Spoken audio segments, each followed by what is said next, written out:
महाराज जी, आपके चरणों में कोटि कोटि प्रणाम। गुरुदेव, आप हमेशा सत्संग में कहते हैं कि जैसे भी हो गुरु और इष्ट के सन्मुख आकर अपने अपराध को स्वीकार कर लो। महाराज जी, पिछले कुछ समय पहले मुझसे आपका अपराध बन गया था, फिर मैं व्यभिचार प्रवृत्ति में लग गया था, फिर आपकी कृपा से बच पाया और हृदय से प्रायश्चित करना चाहता हूँ, जैसे भी आपको उचित लगे वैसा दंड। नाम जप करो, सबसे बड़ा प्रायश्चित नाम जप है। अगर नाम जप करोगे तो सब ठीक हो जाएगा। आगे से हमसे कोई गलती ना बने। हम क्यों गलती करें? हम मतलब जैसे किसी संत को जानना है तो बिना संत हुए थोड़ी जान सकते हो। बाहरी व्यवहार से क्या जान सकते हो? तो हम किसी संत की समीक्षा ना करें, उसको हम उनको मानसिक प्रणाम करें, अपना कल्याण कर लें, अपनी बात बना लें। जैसे संत अपराध बन जाता है, हमने आपसे कहा कि आपको ये नहीं करना, आप वो कर दे तो अपराध बन गया, अवज्ञा रूपी अपराध बन गया। अब वो आपके भजन में बाधा पहुंचाएगा। इसीलिए संत जब आदेश उपदेश करे तो बहुत ध्यान से सुने और उनकी आज्ञा का पालन करे। तो नाम जप करो, नाम जप करो, आगे से वो गलती होने न पावे, ऐसी सावधानी रखो। ठीक है? शिक्षा के बाद हुआ था तो अब हाँ, माफ हो जाएगा। हाँ, जब आप नाम जप करोगे, मंत्र जप करोगे, हृदय जलेगा तो अपने आप शांति हो। और माफ करने वाली तो लाडली जो है ठाकुर जी है, अपने लोग तो सब उन्हीं की शरण में है। जी। पायल गुप्ता जी, अलवर राजस्थान से। श्री हरिवंश। श्री हरिवंश महाराज जी। महाराज जी, मन में अनुरूप योजनाओं का क्रियान्वयन ना होने पाने के कारण मन बहुत विचलित व खिन्न हो जाता है। ऐसी परिस्थिति में कैसे उसे वश में करके भगवत चिंतन में लगाएं? जब तक भगवान को अपना नहीं माना जाता और भगवान में महत्व बुद्धि नहीं होती, तब तक इस मनोराज्य जिसे आप कह रहे हैं, इसे मनोराज्य कहते हैं। ये मन कल्पना करता रहता है, ऐसा हो जाए, ऐसा हो जाए, फिर ऐसा हो जाएगा, हम ऐसे सुखी हो जाएंगे, फिर हमें ये मिल जाएगा। इस तरह की जो मनोराज्य वृत्तियां हैं, ये नाम जप से काटी जाती हैं। हम नाम जप का एक तार निरंतर ऐसा अभ्यास करें कि इसको संकल्प विकल्प बनाने का अवसर न मिले। अब रही अनुकूलता और प्रतिकूलता की बात, वो हमारे जीवन में आएगी, उसे काट नहीं सकते, क्योंकि शरीर की रचना पाप और पुण्य, शुभ और अशुभ कर्म से हुई है। तो इसके परिणाम में कभी शुभ कर्म का परिणाम सुख अनुकूलता आएगी, कभी अशुभ कर्म का परिणाम दुख और प्रतिकूलता आएगी। नाम जापक दुख और सुख को समान भाव से सहे। सुख दुखे समय कृत्वा लाभा लाभो जया जयो। जो लाभ और हानि में, जय और पराजय में, सुख और दुख में समान रखे, वो है भगवान का चिंतन, वो है भगवान का नाम, वो है भगवत आराधना। अगर अध्यात्म बल नहीं है तो सारा संसार सुख दुख में पिस रहा है। कभी सुख है तो नाच रहा है, कभी दुख है तो बैठे रो रहा है। लेकिन एक आध्यात्मिक व्यक्ति के जीवन को देखा जाए, वो सुख में फूलेगा नहीं और दुख में भूलेगा नहीं। सच्चिदानंद भगवान का आश्रय लेकर वो दुख को भी रौंदते हुए चला जाएगा। तो बिना भगवान के आश्रय के, बिना भगवान के भजन के ये मनोराज्य नहीं नष्ट होगा और सुख दुख में समानता नहीं आएगी। और बिना समानता आए, हमें अगर सुख भी है सांसारिक और हमारा मन निगेटिव सोच वाला है तो बेमतलब वो दुख पैदा करता रहेगा। और अगर सांसारिक सुख की कमी भी है, हमारा मन पॉजिटिव है, तो बहुत आनंद मिलेगा। तो मन को पॉजिटिव बनाने के लिए हमें भगवान का आश्रय और भगवान का भजन अत्यंत आवश्यक है। इसके बिना हम दुखों से निवृत्त नहीं हो सकते।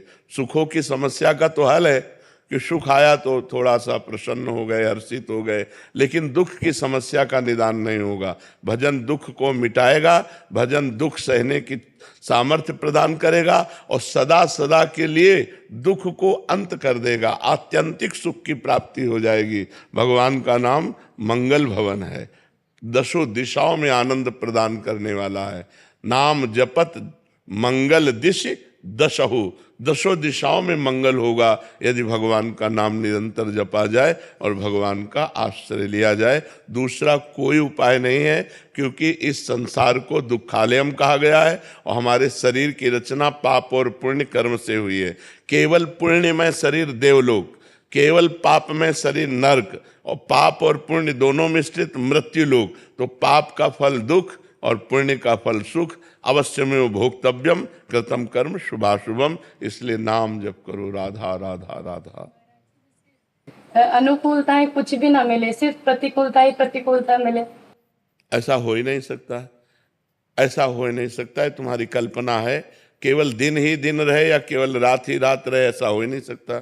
दिन आएगा तो रात आएगी, रात आएगा तो दिन आएगा, ऐसा हो ही नहीं सकता किसी के भी जीवन में कि उसके जीवन में केवल प्रतिकूलता ही हो, ऐसा हो ही नहीं सकता। क्योंकि रचना ही शरीर की हुई है शुभ और अशुभ कर्म से, तो उसको सुख आएगा। पर हम कह रहे हैं सुख में भी अगर निगेटिव भाव है, नकारात्मक सोच है, तो अनुभव नहीं कर पाएगा सुख का। और दुख में भी सकारात्मक भाव है तो दुख का प्रभाव नहीं पड़ेगा। तो प्रायः नकारात्मक भाव हमारा बढ़ता रहता है। सुख मिला, कहीं ऐसा न हो जाए, कहीं ऐसा न हो जाए, ऐसा हो गया तो क्या हो, वो दुख की कल्पना करके दुखी हो रहा है। इसलिए अवसर ही मत दो कल्पना करने का, राधा राधा राधा ऐसा नाम जप करो। अक्षय जी, महाराष्ट्र नागपुर। हमारी माई श्यामा जी को राजू। महाराज जी, आपके चरणों में कोटि कोटि प्रणाम। महाराज जी, आप कहते हैं कि नाम जप से बढ़कर जीवन में कुछ भी नहीं है, नाम जप नहीं तो सब बकवास है। महाराज जी आगे ये कहना चाह रहे हैं, महाराज जी भाव इनका है कि महाराज जी फिर मंत्र जप का क्या, दोनों वो में क्या नाम अंतर है? नाम और मंत्र एक ही आता है, नाम और मंत्र एक ही आता है, उसको अलग करके नहीं देखते हैं। जैसे 16 नामों को हम महामंत्र कहते हैं, जो हरे कृष्ण कृष्ण कृष्ण हरे हरे, हरे राम राम राम हरे, इसे मंत्र नहीं कहा गया, इसे महामंत्र कहा गया है। तो नाम और मंत्र और महामंत्र सब एक ही है, लेकिन जो वैदिक मंत्र हैं वो पवित्र अवस्था में जपे जाते हैं, और जो नाम है वो किसी भी समय जप सकते हो। अपवित्र पवित्रो वा सर्वावस्थांगतोपि वह यह स्मरेत पुंडरीकाक्षम सवायाभ्यंतरा शुचि। वो बाहर और भीतर से परम पवित्र होता है जो कमल नयन भगवान श्री हरि का नाम स्मरण करता है। तो आप जैसे नाम है तो आप शौचालय में बैठे हुए भी अंदर अंदर जप सकते हो, लेकिन मंत्र नहीं, मंत्र पवित्र अवस्था में जप सकते हो। तो नाम और मंत्र ये सब एक ही हैं, भगवत प्राप्ति कराने वाले जी। लक्ष्मी शर्मा जी, राधे राधे। महाराज जी भगवान में पूरी आस्था है, हर कर्म उनको समर्पित भी करते हैं, परंतु भगवान में मन नहीं लगता। महाराज जी नहीं, जिसमें आस्था होती है उसमें हमारा मन लग जाता है। नहीं, उसे आप समझ ही नहीं पा रहे हैं। जैसे हम नाम जप कर रहे हैं, हमारी आस्था भोजन में है, भूख लगी है और अच्छा भोजन मिला तो नाम छूट जाएगा ना। ईमानदारी से देखना, नाम छूट जाएगा और भोजन को हम रुचिपूर्वक करने लगेंगे, क्योंकि हमारी आस्था उस समय भोजन पे है। किसी व्यक्ति से बात करने की हमारी आस्था हुई, नाम छूट गया, नाम छोटा हो गया, आस्था हमारी व्यक्ति की बड़ी हो गई। रुपया गिनने, रुपया कमाने, रुपया या मित्र या सुहृद या खान पान या भोग, इन वृत्तियों में हमारा भजन क्यों छूट जाता है? क्योंकि हमारी आस्था कमजोर है।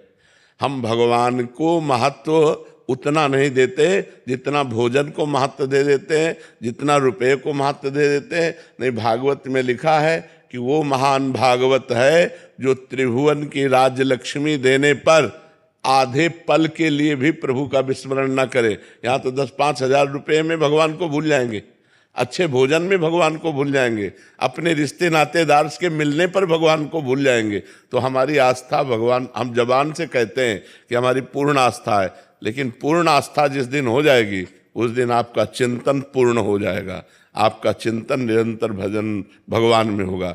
जैसे अब अपने लोग हैं तो अपने लोगों को भोजन मिलता है तो प्राण पोषण के लिए उसे डालते हैं, स्वाद के लिए नहीं, ये पदार्थ नहीं, जितने से प्राणों का पोषण हो जाए बस उतने के लिए।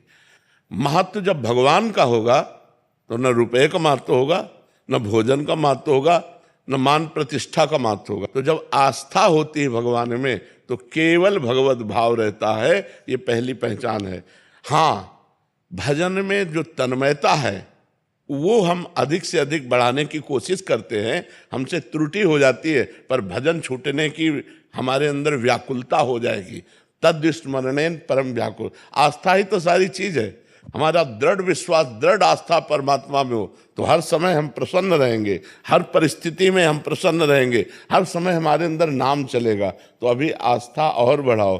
अभी रिश्ते नातों में आस्था है, अभी रुपए पैसों में आस्था है, अभी अपने शरीर में आस्था है, अभी भोगों में आस्था है। हमारी बात को समझो, ये ऑपरेशन थिएटर है अध्यात्म का। पूरी आस्था जिस दिन परमात्मा में हो जाएगी उस दिन हमारा भजन पूर्ण होने लगेगा। सानिया जी दिल्ली से। श्री हरिवंश महाराज जी। महाराज जी, हमें पता है कि हमारे अंदर क्या क्या कमियां हैं, हम उसे सुधारने का बहुत प्रयास करते हैं परंतु कोई प्रभाव नहीं दिखता, वो गलती होती है महाराज जी। हाँ, हमें जैसे पता है कि हमको ये नहीं करना चाहिए और ये करना चाहिए, तो जो करना चाहिए वो कर नहीं पाते, जो नहीं करना चाहिए वो कर बैठते हैं, इसको प्रमाद स्थिति कहते हैं। और ये प्रमाद स्थिति भजन से जाती है। जब नाम बल हमारे अंदर जागृत होता है तो जैसे ब्रेक मार दो वहीं की वहीं बिल्कुल गाड़ी खड़ी, वैसे ही मना स्थिति होती। नहीं तो बस नहीं, हाँ तो बस हाँ, हाँ होगा तो धर्मयुक्त होगा, नहीं होगा अधर्मयुक्त होगा, नहीं तो नहीं, हाँ तो हाँ, बिल्कुल ठीक करेक्ट जीवन चलेगा। भजन बल एकत्रित हो जाए। अभी 2-4 माला को भजन बल नहीं कहते। जब अच्छे से खूब भजन करोगे, खूब नाम एकत्रित हो जाएगा तो गंदी बातों के लिए मन जाएगा ही नहीं। अगर जाएगा तो क्रिया नहीं कर पाएगा क्योंकि उसके पास नाम बल है, रोक देगा। अब हम जानते हैं नहीं करना चाहिए, मन हमारा आकर्षित किया, व्यथित किया, हम वही कर बैठे क्योंकि हमारे अंदर नाम बल नहीं है। जैसे मेरे बल से वृंदावन रानी, महारानी जी के राधा नाम का बल है, तो जैसे चाहो वैसे मन को रौंद दो क्योंकि वो बलवान है, हम थोड़ी बलवान हैं। हमारे बल से मन नहीं रुकने वाला, उनके बल से रुकेगा। तो जब हम प्रभु के आश्रित होते हैं और खूब भजन करते हैं, साधन करते हैं, तब हमारे पास अध्यात्म बल होता है, भागवतिक बल होता है। भागवतिक बल से मन को रोका